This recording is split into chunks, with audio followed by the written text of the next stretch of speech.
Good evening and welcome to our 2022 fall season. My name is Hilda Wong-Du and I chair the Historical Society's Program Committee along with Electra Gavoni. I see Lori Minetti. I thought I saw Carol Keller on, oh, I see her down there as well. So welcome back. We are excited to kick off our fall season. And it made sense to us to kick it off early. We generally do not have a September event, but the Griffin is just celebrating their 30th anniversary. And we thought it would only be fitting that the Historical Society share the story of Arthur Griffin. So in response to the pandemic, Mass Humanities has been encouraging historical societies to tell more stories about Massachusetts people virtually. And we are thankful to Mass Humanities Bridge Street Grant for sponsoring tonight's program. For tonight's program, as usual, we are in meeting format. So please keep yourself on mute while Krista is presenting, but there is certainly opportunities for the audience to engage throughout the presentation. And or if you think of a question that you might want to ask towards the end of it, please feel free to use the chat feature for anything. And Electra and I will be monitoring that as we're going along. So Krista Dix is the executive director of the Griffin Museum of Photography. She assumed the role in January of this year after 2 years as the associate director. Prior to joining the Griffin Museum, Krista owned her own photography gallery, Wall Space, which supported emerging and mid-career artists with exhibits, talks, events, and art fairs around the country. As an internationally known gallery, Krista worked with clients from all over the world, as well as artists from all over the world. Krista has written essays about photography, introducing creative artists' work to the broader community. She's been a member on numerous panels and discussions on the craft of photography. She's juried creative competitions and has participated in major portfolio reviews across the country in cities like Houston, Portland, Los Angeles, Santa Fe, and New Orleans. I have had the pleasure of working very closely with Krista since January on the Winchester Cultural District to produce the Winchester Photoville exhibit this past summer. So I'm very pleased to present Krista Dix in tonight's program. Krista? Thank you, Hilda. Thank you, Electra. Thank you, everyone, for being here. It's such a pleasure to have this conversation and to have people on this call that have also probably known Arthur, and I'm sure know more about him than I certainly do. But what I'd like to talk to you tonight about is the Griffin Museum and the legacy that we have of 30 years of presenting fine art photography. So with that, I think I'm going to go ahead and start sharing my screen. So thank you to Ellen Knight for this amazing photo of Arthur standing in front of the Griffin. It certainly, as you walk by right now, does not look like that with all the trees in front. I thought it was a totally different building, but it's been a wonderful time for me to do this deep dive and research into Arthur and his work. For those of you that don't know, Arthur was born in 1903. He started his education at the New School in Boston. Shortly after, working as an illustrator primarily first, opening his own studio, taking on clients, and then he started working at the Boston Globe. That became a turning point for him after a 3-month sabbatical when he headed off to Europe and took a camera with him. When he returned, that absolutely sparked his creative drive, and he started playing more and more with photography and leaving the illustration behind. Arthur moved to Winchester in 1934 with his wife, Claire. So as I said, the Boston Globe, let's go back for a second. Does anyone have any stories about Arthur in Winchester that they might want to share, connections that they made, seeing Arthur around town? It seems to me that he was definitely a man about town, and I would love to know more about everyone's interaction with him. Does anyone have a story that they want to share? I'm Ellen Rogers, and my wife Sandy was very instrumental in setting up the Griffin Museum, as you probably know. We had an ice storm years ago, and the sun came up very early in the morning, and the ice was glistening all over the place.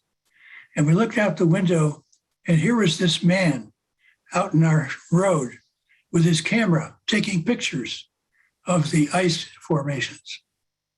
So anyway, that's my story. It seems like he was everywhere. From the research that I've done and from being here in the building, Arthur loved New England. This was his home. This was his heart. He photographed it for close to 6 decades, created an extensive body of work. And I'll talk a little bit about the archive in a minute. Oh, where am I? Why am I not? There we go. So working for the Boston Globe, he started with a late shift, 6 to 1, where he worked as an illustrator for their advertising. And at the same time, continued to take photographs. And one of the things that Arthur did, which put him in the pantheon of creativity, he was the first, he's a 35 millimeter camera. Most photographers at that time were working with either a 4x5 speed graphic or a 5x7. And that is, for those of you that don't know, that speed graphic or that 5x7 camera was literally 4x5 inch sheet film, which would come in, which you'd have to load into one holder and 2 in each holder. So when you would take the shot, you would hope that nobody would be moving at the time, or that you were extremely quick at capturing that. But you're holding this massive box, and then you're pulling the film, you're taking your shot, you're putting the film back in, you're flipping it around, you're doing it again. It takes forever. But once the 35 millimeter camera was introduced, that flexibility and that creativity was exponential in the fact that you could take 24 to 36 shots relatively quickly, so you could actually capture a moment. And Arthur was one of the first to start working with that 35 in order to capture these moments in history throughout the Boston Globe, and working with the Boston Globe. One of his most famous series of Ted Williams started as a result of getting an assignment to go shoot the Slugger. So one of Arthur's true loves was color. He had a long-lasting partnership with Kodak. He was consistently testing film for them, looking at how Kodachrome worked, at C41 film or negative film.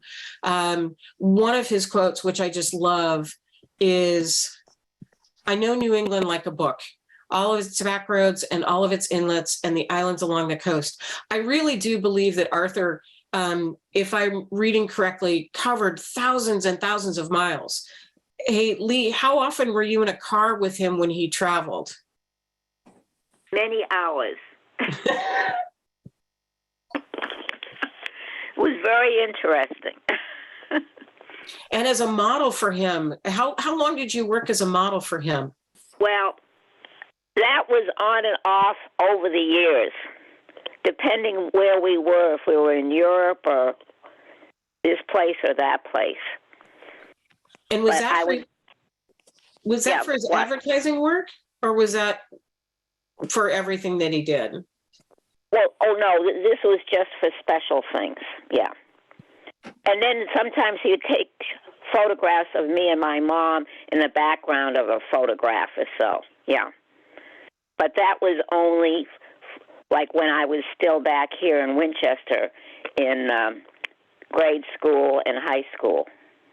And then when I went to Europe or so, years later, there were some photographs taken. Thank you. I think as I look at these images, the beauty and the depth of the color, you can see his love of composition, of continuity. The images themselves, I think, really speak to and exemplify what New England looks like. I mean, I have to admit, I came from California, and while I had lived here in New England a long time ago in the 80s, I had a very different view because I was doing different things. I was in my 20s, and it was a very different town. But one of the things that I love about Arthur's work is it is iconic and it is long lasting. That as a Californian, he photographed the views that I grew up with. He photographed the dream that I couldn't wait to come to. When someone said, hey, let's go to Boston, I said, great, let's go. I couldn't wait to be here. And I know that Arthur's work had a lot to do with that. As a pioneer of composition and creativity, I know that he inspired hundreds of photographers into the future with his work. Here is a couple of shots of Winchester with the swans, which are ever present. We have a pair here on Judkins Pond that I watch almost every day and love. I went deep into Arthur's archive. Oh, has somebody got a story? No? Arthur Griffin's archive has over 8,000 images in slide, negative, and print form. And in a collaboration with the Boston Public Library, the Griffin Museum was able to scan and save many of these images. And that partnership continues today as we continue to work to get all of Arthur's work documented and saved for study and for availability. So one of my favorite things to do is to mine the archive, looking at different areas of Arthur's work. One of my favorites is the Common, because it is such a public space and because there's so many ways to find new and interesting views. Arthur shot it at all times of the year and for all different reasons. And everything usually included someone in it. And I always tell stories to myself, thinking of what was happening during that point in time. I think about walking there in the snow. I think about all those ladies with those carriages, and I wonder if they are actually nannies or if they're mothers. Was it Mother's Day? What was happening in that image to bring all of them together, and how many of them actually knew each other? Another love of his was the sea.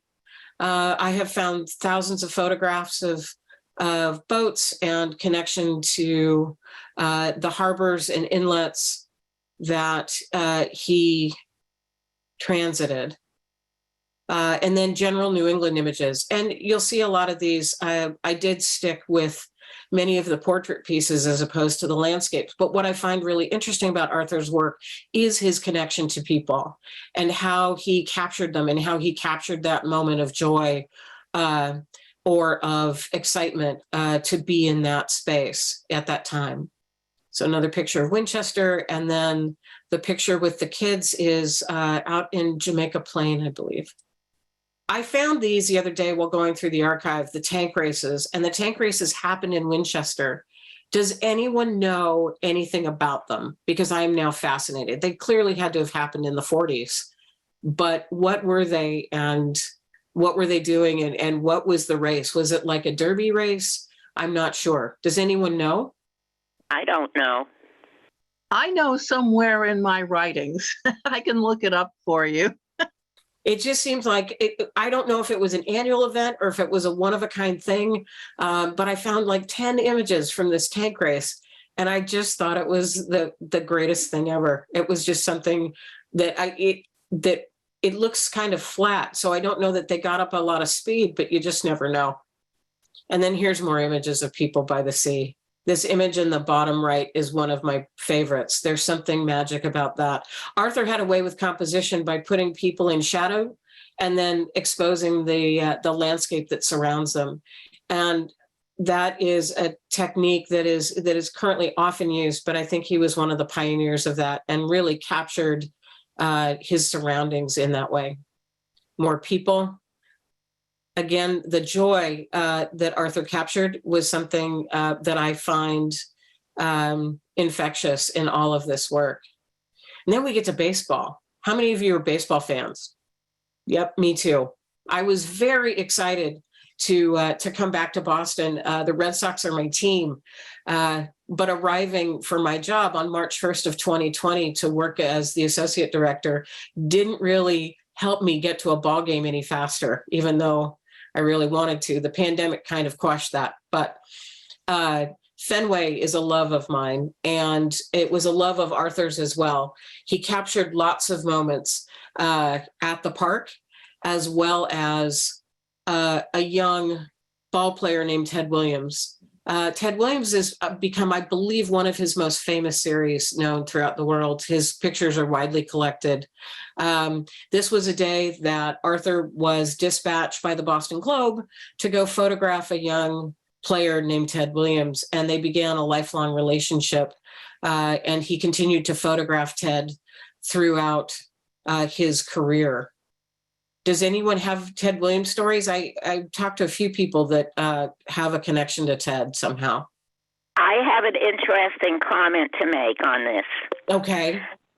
The day that my dad was going in to take photographs of Ted in black and white, that very morning, he got a delivery from Eastman Kodak with a new camera which was in color.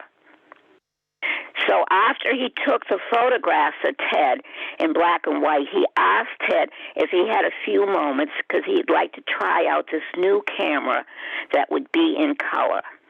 And that's where we got the Ted Williams color photographs. Yep. The first of their kind. And yeah, and the Boston Globe turned those over, the rights to those, to my dad. Which is great. Yeah. I thought that was an interesting note. I mean, talk about serendipity. The very morning he was just walking out, the timing couldn't have been more perfect. Yep, and the rest is history. Yes, exactly. Can I ask a question on that? Did the newspaper print in color though? Because no. After I thought I had explained, after he'd taken the black and white photographs for the Globe of Ted, he asked Ted if he had a few moments because he had just received this new camera from Eastman Kodak that was in color. So then Ted said, fine. So my father took those photographs then. The Globe was printing in color by that time. Arthur, no. As I was saying, really not? It was no. Well, I do not believe so, unless it was in the cartoon area. Well, I know that Arthur was the first one to have a color photo in the Globe, and I just don't remember the year. But now that I'm not sure of. Yeah. We might be able to look back. Because the rotogravure section, which was in sepia, that was not true color. And that was back in the 40s, yeah. Yeah. Yeah, that's a good question, exactly when. Okay. Thanks, Lee. So Arthur Griffin loved Winchester. Oh, yes. Alan, do you want to unmute yourself? Yeah, I'm sorry. That's okay. Over again. The Globe, I think, asked Arthur to go to a concert at Symphony Hall where the soloist was a pianist named Paderewski, and very famous pianist at that point. Well, Arthur he had no movie camera or anything that could photograph motion. So what he did is he perched his camera on the balcony and trained it on Paderewski and started taking pictures. But when Paderewski moved, he had to stop taking pictures. And he had to wait until Paderewski came back to roughly the same position. It took a long time for him to do that because he had to take a lot of images in order to get enough light, I think, to get a photo. But anyway, I don't know where that photo appeared, maybe in the Globe, but that was his way of coping with the lack of being able to photograph motion. Yeah, well, he after he worked for the Globe, he did start shooting for Life, so it's possible that that might have been for Life magazine as well. Okay. So on to the Arthur. So as Arthur Griffin enmeshed himself in Winchester and as a citizen of Winchester, he created two things. One was the Arthur Griffin Foundation. The Arthur Griffin Foundation specifically is designated to help the beautification of Winchester and is very supportive of all things Winchester.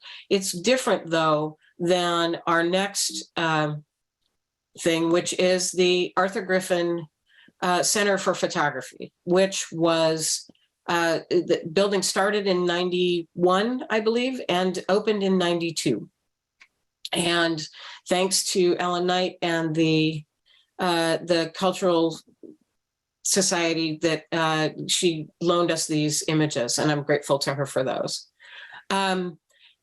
Does anyone have any recollections of the building going in and what it looked like to have this building, this beautiful little mill pond building going in on Shore Road? Yeah, I was basically in California, but when I'd come back, I could see the procedure. How long did it take to build?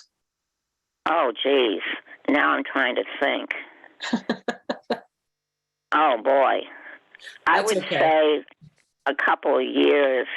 Of course, I was in Beverly Hills with my business, and then I would just periodically come back probably once or twice a year. Well, the Griffin, yeah. Well, my wife Sandy was very much involved in creating the museum and Right. all the permits and stuff like that to build a building. So I certainly remember when it was going in, and she was had a position at the museum at that point. So anyway, that was the beginning. And I would say back in 89 is when my father was starting to look into purchasing land, et cetera, all of the groundwork for this. So finding a home for Arthur was very important to house not only his collection, but to share his love and his passion for photography. The mission statement that we carry with us to this day is to promote an appreciation of photographic art and a broader understanding of its visual, emotional, and social impact. One thing with Arthur is that he really wanted to share his creativity, his creativity and his love of the photograph. So when the building opened, it was primarily his work. However, he did invite artists from all over the country and certainly from New England to exhibit at the same time. So then we have the grand opening. Again, thanks, Ellen, for these. Ellen, were you at that opening, weren't you? Yes, I was. Can you tell us? I was looking at myself in that picture. I think I'm way up front. Can you tell us a little bit about what that opening was like that day? I don't remember it very well. I was there. I'm sorry. I don't remember who spoke or what they said. Lee, do you remember that day? You were there. Well, it was really quite an exciting day. It was really kind of almost a blur. A lot was going on, and emotionally too. And I was very, very happy that my dad was able to fulfill his wish. Let me just talk a little bit about where we've gone from here. So in the first 30 years, the Griffin has hosted over 1,200 exhibitions, showcasing over 9,384 photographs and 873 artists. I would say that that is quite an investment in creativity and in photography. The Griffin is known all over the world for showcasing the best in photographic art. As someone from California, I could not wait to come work at the museum. because the reputation that is around the world is that this is the place and one of very few places that specialize in photography specifically. There are lots of contemporary art spaces, but not a lot of photography spaces. So we have a Griffin Museum membership. We started, of course, with under 100 in our first few months, and today we have 1,700. We average a little over 1,000 attendees for events. And since 2020, with the pandemic, we learned a new way of reaching out to our audience. We have found that Zoom meetings just like this bring our members that are located all over the world. So we regularly have people that Zoom in with us for artist talks and panel talks. We have Japan, we have China, we have India, we have Europe and Africa, and we've got 2 people that are located in South America, and they're usually joining us for all of these conversations. And I can't thank them enough for investing in us and in being engaged as part of our membership and our photographic community. So as I said, the Arthur Griffin archive contains over 8,000 prints. We have almost 60 cameras here in the museum, all ranging from those 35 millimeter cameras to Polaroids to 4x5s. We have speed graphics. We have Rollies, Rolleiflexes, which are our twin lens cameras. If there's a camera that was able to be used to capture a photograph, we have it as part of Arthur's collection. And we've been lucky enough to have other collections donated to us as well. Does anybody have any questions about the programming that the Griffin does now or has done in the past? Is there a particular event that you all came to that was particularly impactful for you, or that you have a fond memory of? Okay. There is a question in the chat around, was there a specific photo or series that was that Arthur was known as, like, that's his premier work? I would say that the Ted Williams work is probably his most famous. He has written 2 books, 4 Seasons and New England in Focus, and a lot of that is his landscape work. But the work for the Boston Globe, the work for Life, all sort of come together. But I would say that the thing that is most requested for us is the Ted Williams work. Hey, Krista, it's Alan Iden. He actually has more than 2 books. Right. He does. Yeah. He has lots of them. I just have the 2 of them sitting here beside me. So I can go grab a whole bunch of them and list them. Okay. He was kind enough to autograph a bunch of them for me. Oh, great. So I'll go grab them. I'll take a break here. Okay. Krista, when you ask about a particular exhibit, I know one that was really meaningful to me was the one of the photographs taken at Ellis Island. It was not his photographs, but it was amazing to me to see that whole series of photographs from the settlement of the immigrants coming in through Ellis Island. Funny you should mention that, because I pulled one of those out. I thought that was probably one of our best exhibitions. I'll get back to that here in a second. Well, I have a list of the books here. Okay. Well, Alan's going to say something, and then we'll get to you. This is Alan. I want to remark. New England Revisited was the first one he did. Yep. Hold on, Lee. We'll get back to you in a second. Yeah. The photo at the top here with presumably a cypress tree on a road, and that may be Lee walking along there. I don't know. But that was Polly, my stepmother. Ah, okay. Well, I always thought that picture kind of stood for what Arthur was looking for. Yeah, it was a beauty. Why do you think that? What is it about that image for you? Well, because of the different kinds of air, fog, the angle of the tree with the human below it, some flowers around underneath the tree. I mean, it's got lots of features. Mm-hmm. You look at it at first, you say, oh, well, that's just black and white, whatever. But it really has a lot more than that. No, it's a beautiful image. It's one of the reasons that I pulled it. because it is something that is, I mean, what I like about it is that she's moving forward into the future, or she's looking down the road and you wonder where she's going. It tells a story. And I think at Arthur's core, he was a storyteller. So I would agree with you that that says a lot about who he was as a photographer, for sure. The 90s was a time when Arthur was exploring, showcasing his own work, and then bringing in additional artists. One of the first artists that he showed was in 1993, and it was Karen Rosenthal, who's a local New England photographer that's known for her form work, or her human form work. And most of them were abstracts and very beautiful black and whites. So I'll move on to the 2000s. The name changed in the early 2000s. The center became the Griffin Museum of Photography.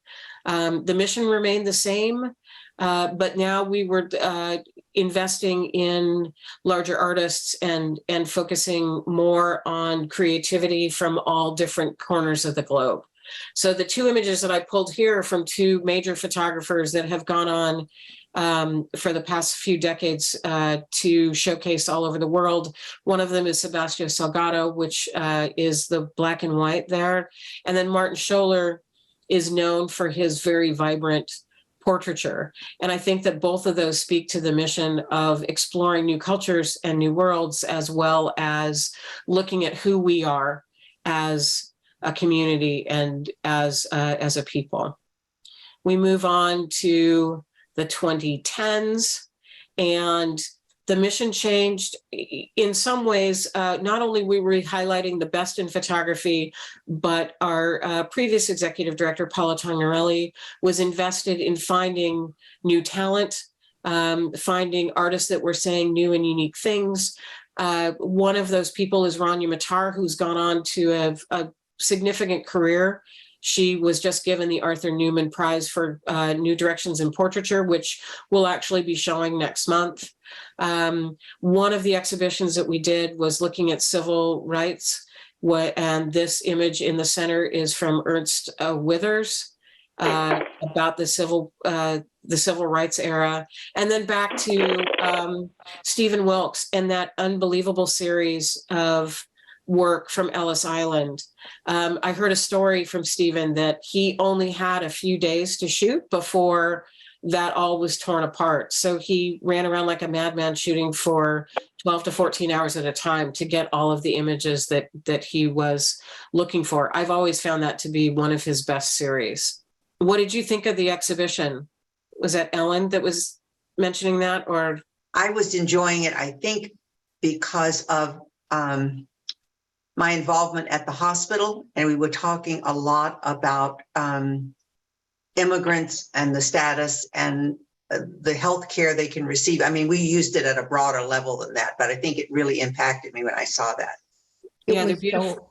They're beautiful images. I had not been to Ellis Island prior to seeing that work. Now I've been there, and it makes the work even more beautiful. The shots of the different times of day and what was happening were unbelievably emotional. Unbelievable.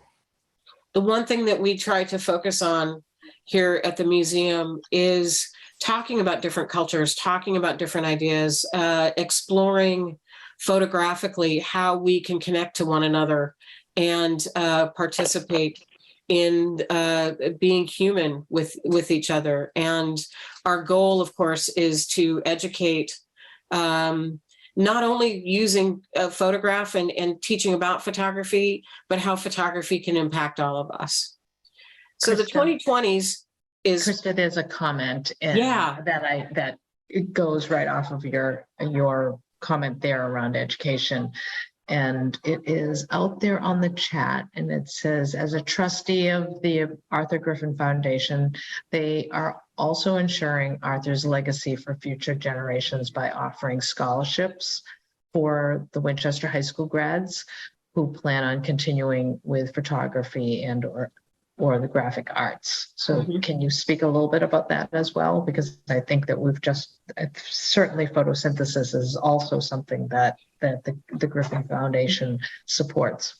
Definitely. So our previous director was invested in education in secondary schools and in advanced education, working with MFA programs. One of the programs that she created was called Photosynthesis, and that is an annual program where we bring together mentors and photographers and creative artists to work with student populations in a program connected with Winchester High School. And this past year, we worked with Burlington High School. My first year was the pandemic, and the students worked remotely, which was a little complicated, but we did do an online exhibition for them. But in its now 19th year, the students work for 6 months to create a project, and that hangs at the Griffin Museum, and now is also part of our public art installation, which is The Fence, which the Arthur Griffin Foundation is a primary supporter, a sponsor of, and we are grateful to them for that. So the combination of Photosynthesis and the Fence, which is a public art installation that goes throughout the town of Winchester. I'm sure many of you have seen it. This year it went around Judkins Pond, brings photographers from all over the world to the vision of Winchester residents, and is available 24 hours a day to see, read, and enjoy the creative photography of. And one of the public installations is from the students of Photosynthesis. So we're looking forward to seeing what they have next year as well. Okay, so the 2020s ushered in the pandemic, new ways of seeing, new ways of growing for the museum. We went online for the first time. I think one of the things about the pandemic that taught us something is that we always thought about going to a more visible and online format. I mean, the world lived on the internet. So the pandemic really sort of forced us to move a lot faster than doing a lot of research and a lot of, well, I'm not really sure. So within the first 2 weeks after the building closed in March of 2020, we had our first social hour, which brought together over 100 artists from, again, every country that we have members in, to have a conversation, to be able to talk about the pandemic, to talk about what this new life is like. And then we moved on to having artist talks and studio visits. We've had panel discussions. We have produced a series called The Art of the Photo Book. In 2021, we did 19 online conversations with publishers and printers and artists. We talked with booksellers and creatives about how to get your photo book into the community or out into the world, but also looking at small independent publishers. So that was just one thing that we've done. We did continue with The Fence, which is that public art installation, which brought the community of Winchester out in the middle of a pandemic. We saw close to 5,000 visitors to The Fence over the course of 3 months, which I thought was great. And it definitely spurred a lot of conversation. The 3 images that I'm showing here are from the last 2 years. This year, we had an exhibition by David Leventhal, who looks at contemporary situations using toys and ephemera. The image by Suzanne Opton was an exhibition about war that we had in 2020. And the picture in the middle there is from Suzanne Tunnell-Handel, and we looked at how we inhabit space. So it was an exhibition about architecture. It was about the people that live in spaces, as well as new topographics and the idea of how these homes or these structures inhabit the landscape and the environment. And I am now looking forward to what's next. So I took over this year, and I'm very excited about where we're going, about the legacy that this museum has created. It's an honor for me to be part of the legacy and to be part of its future. We are looking to expand our offerings through artist residencies, through bringing in more artists, through our varied exhibitions. We are also looking at a building that needs a little love. So we are looking to support the building with some renovation. As if many of you have been to the building, you've noticed that half of our floors have gotten new floors. And the other half of the building is not. So we are hoping in this next year to be able to close for a month and renovate and then reopen in September of 2023 with a brand new spanky clean, all dressed and ready to go building with new floors, new plumbing, some new roof. It's going to get a little touch-up paint. And we look forward to having you be part of that legacy alongside of us. So we look forward to hosting. How many of you made it down to our 30th anniversary a week or two ago? We had a huge weekend of events. We had an artist talk on Friday. We had an artist reception for our current exhibitions on Saturday. And then on Sunday, we had an open house where we had a portrait studio and food trucks and artist talks. We had a book fair. We also had music during the course of the afternoon. And we had what we call member projections, or we had a member slideshow where we showed over 80 artists' work in the course of an evening with music composed by a local musician, Glenn Dixon. One of the things that I love about where we're going is our community partnerships with our Winchester Cultural District, with the Winchester Cultural Council, with the Winchester Rotary, with the town. We do make the building available for anyone, any group, a Winchester group that wants to hold an event. If you're interested in a wedding or a bar mitzvah or any of that kind of stuff, we're open for that too. But we really do want to be a community partner. I know many people just walk by the building and wonder what it is. I want to spend all of my time opening up my door and making sure that you walk through and that you enjoy your time in the building. You see something new, you have a great conversation about creativity, about art, about something that's happening on the pond. I look forward to the next year where we're doing more public art installations, not only throughout Winchester, but around the building as well.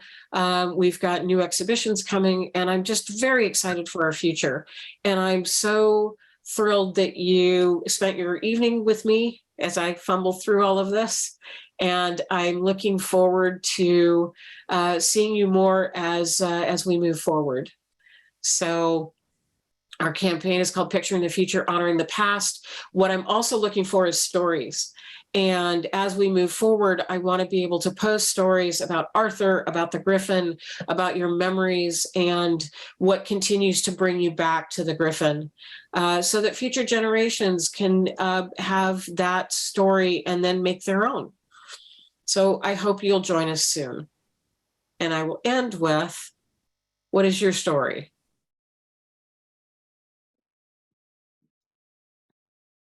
Krista, I've got a couple of them. Okay. I was very fortunate back in 1990 to work, as Alan had said, with Sandy Rogers and to navigate the political areas, because, as you know, the town donated the land upon which the museum was built. So that was a little controversial. You talk about the floor. I have a whole bunch of memorabilia from Arthur. I don't know if I can show this, but this was, no, I don't think this is going to work. These are pictures from it's not going to work, is it? Let's see if I can unblur. It might show. These are pictures from when the museum was flooded in one of Winchester's famous floods. I've heard about that. I heard about everybody coming in their waders and trying to get those Life magazines up off the floor and everything onto tables. Right. And so that was, this was on his Christmas card in 1996. Amazing. But one of the other stories, if you were fortunate to know, and Lee would know, Arthur had quite the stutter, but he was extremely self-deprecating about it. And he would come. I remember getting, and I have it somewhere around here. I have a Christmas card from him. Then, and the Christmas card on the front says "Merry Christmas." And he also told a story about being out on the Boston Common one time shooting some pictures, and he said a woman came up to ask him for directions, and she had a stutter. And when he responded, she was very insulted because she thought he was making fun of her. So I remember that story. remember that, Lee? Yeah. Oh, I certainly do. He loved him. Lee, it's nice to hear from you. Yeah, same here. Yeah. All the best. Yes, same to you too. Yeah. So I've got a whole treasure trove of cars. One of my treasured ones is his copy of New England Four Seasons that was imprinted with me, one of 100 that he gave to thanks to people who worked for to create the museum. And this is my lifetime membership card. Oh, perfect. Yeah, terrific. Yeah. So yeah, I have a whole bunch of things. A lot of signed books. I believe one of his first books was this one. The Boston New book. England. No, the Boston book, I think, Lee. This was before that. Because this was. Oh, yeah, yes, yeah. You remember that? And one of his famous pictures in here, I don't know if I can find it, is a picture of the Boston skyline when the Customs Tower was the skyscraper in Boston. Right. Which has certainly been changed from that. But yeah, I collected 3 copies of that book because I think they're quite rare. Alan, I would say so because I have one here. Yeah, good. when you mentioned the Custom House Tower. Remember though that the United Shoe Machinery Company building was the other second building, 24 stories in Boston at that time. Where was that? Federal Street somewhere, like 37 maybe. Still there. Okay. Yeah, I don't know if I can find the picture, but Arthur's picture really just shows the Customs House just towering over Mhm. I did. over Boston. Yeah, if I can find it, I'll put it up here. Krista, Yeah. one of the things that hasn't come up here this evening that, and I don't see too many other Winchester Country Club people here tonight, but Arthur certainly had very memorable years at Winchester Country Club. And I had on the golf course, especially anyway, I had the pleasure of playing Arthur on Saturday or Sunday mornings. He would get there at 6 o'clock. He wanted to be the first foursome out. Nothing else would do. He, and often Jim McDonough, Dr. Jim McDonough, and I, and whoever else would come along would be there. And Arthur, for the longest time, well into his 90s, was out there on Saturday and Sunday mornings, really enjoying Winchester Country Club. And many of you will be very aware that so many of the pictures that are sometimes shown at the gallery show Winchester Country Club. But Right. he took shots of every angle from the club.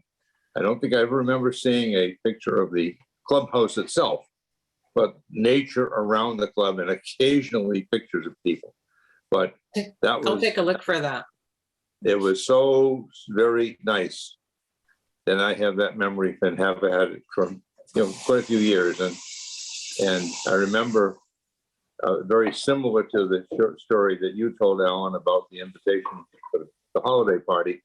He was very similar to his birthday party. Birthday, and his card read just that way. Nicely told. Yeah, I think this is the picture I was thinking of. That's it. Well, Mhm. right about, There's the Customs Tower, and boy, it was Boston's skyscraper back in Yeah. the 40s. yeah, 25 degrees to the left, you might have seen the, from 1914 or so was when the United Shoe Building was built. Hmm. and it was the second skyscraper. Yeah. I remember that literally from being out in Boston Harbor and seeing the two buildings and being told about the United Shoe. And some of you know that we have a relationship with the United Shoe. Certainly Ellen Knight knows about that, and we talked about it quite a bit.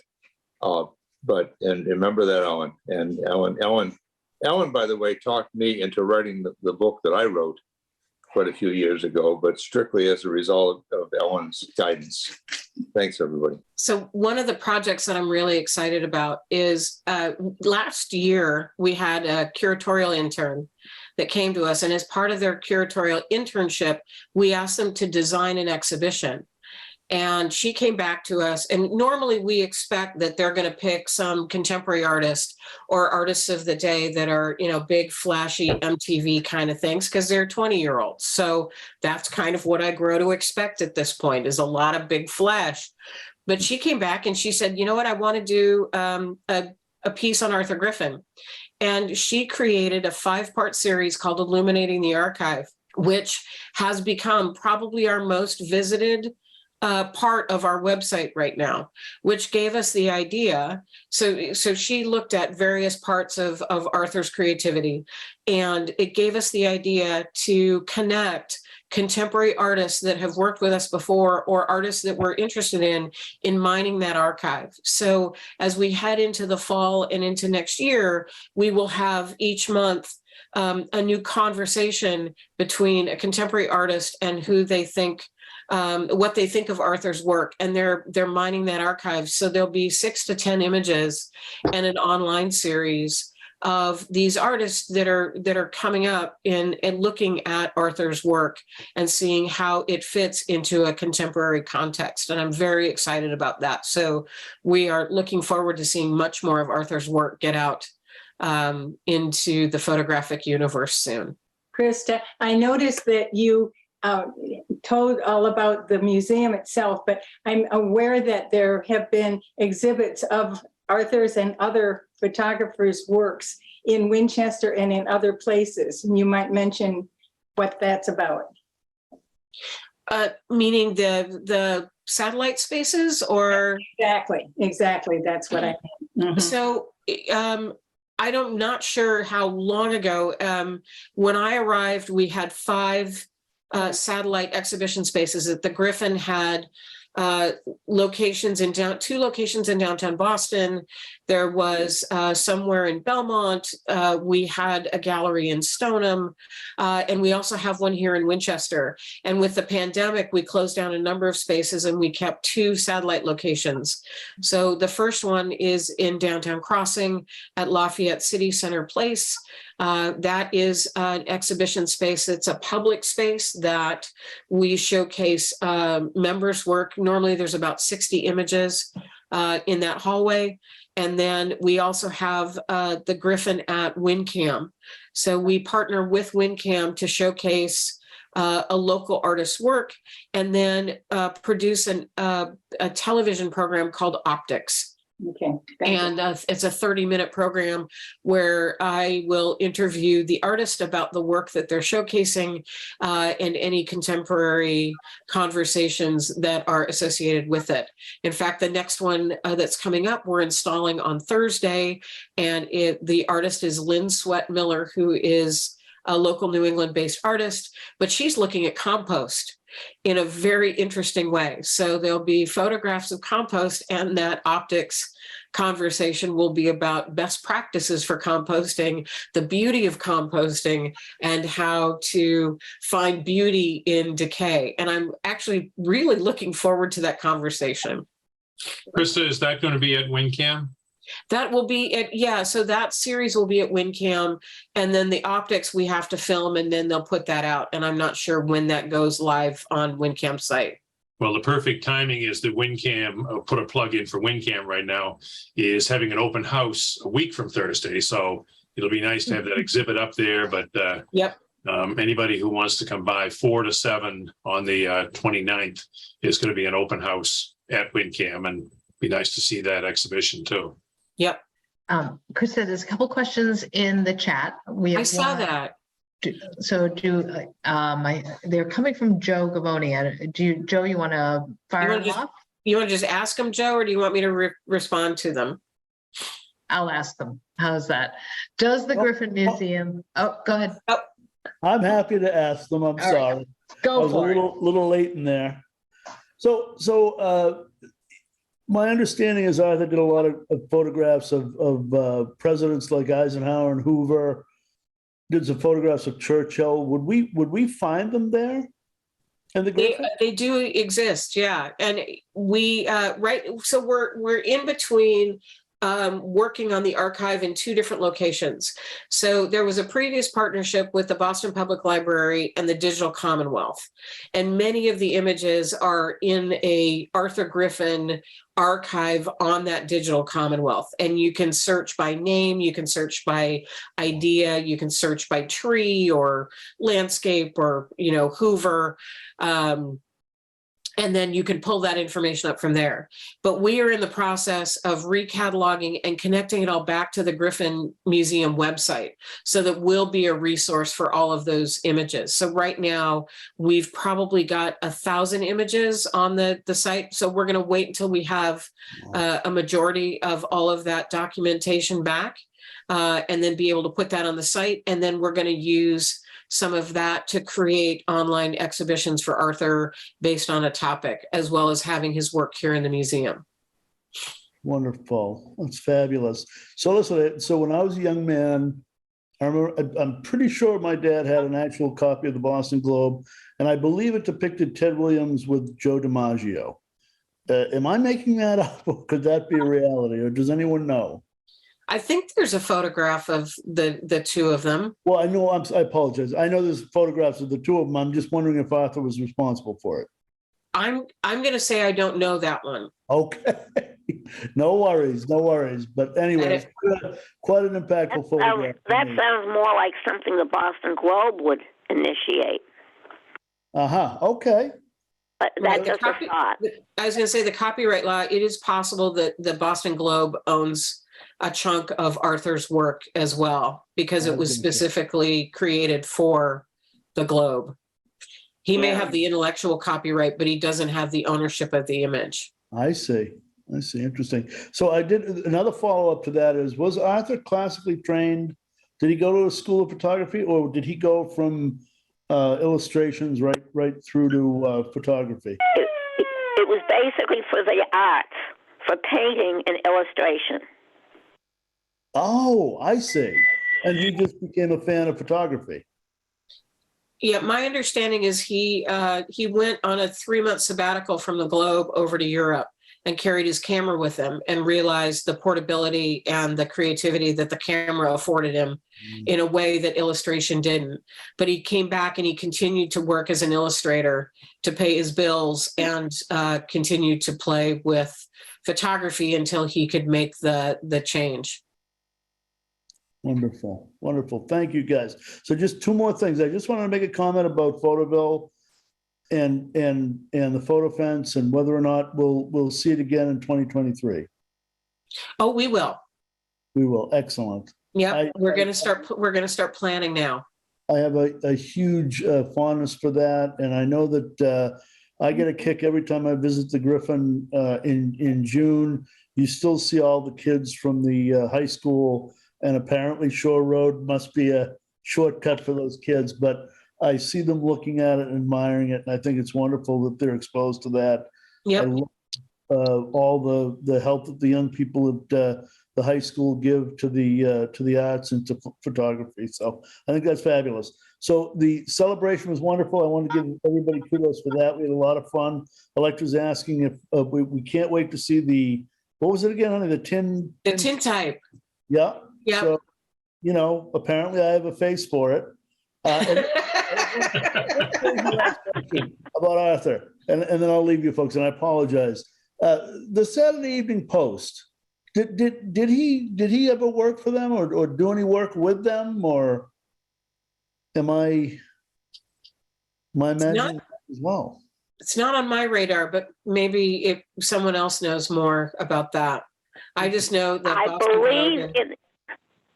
I believe it was in the Saturday Post, there was a double page of Andrea Mead going down a slalom on one piece of film. My mother stood out in the cold of winter holding the lights for my dad. That's wonderful. That is fabulous. And I don't know whether I have a copy of that, and I think it was in the Saturday Evening Post. Wonderful. Well, guys, thank you so much. I think this has been absolutely fantastic, and I'm gonna stay listening, but shut myself off here. Thank you for the questions, Joe. Well, Any I have more. Go ahead. Hello? Yes. I have more information, but I'm afraid my phones are going to die. But the very first book that he put out was with Doug Sagerdoff, who owned the Yankee Magazine.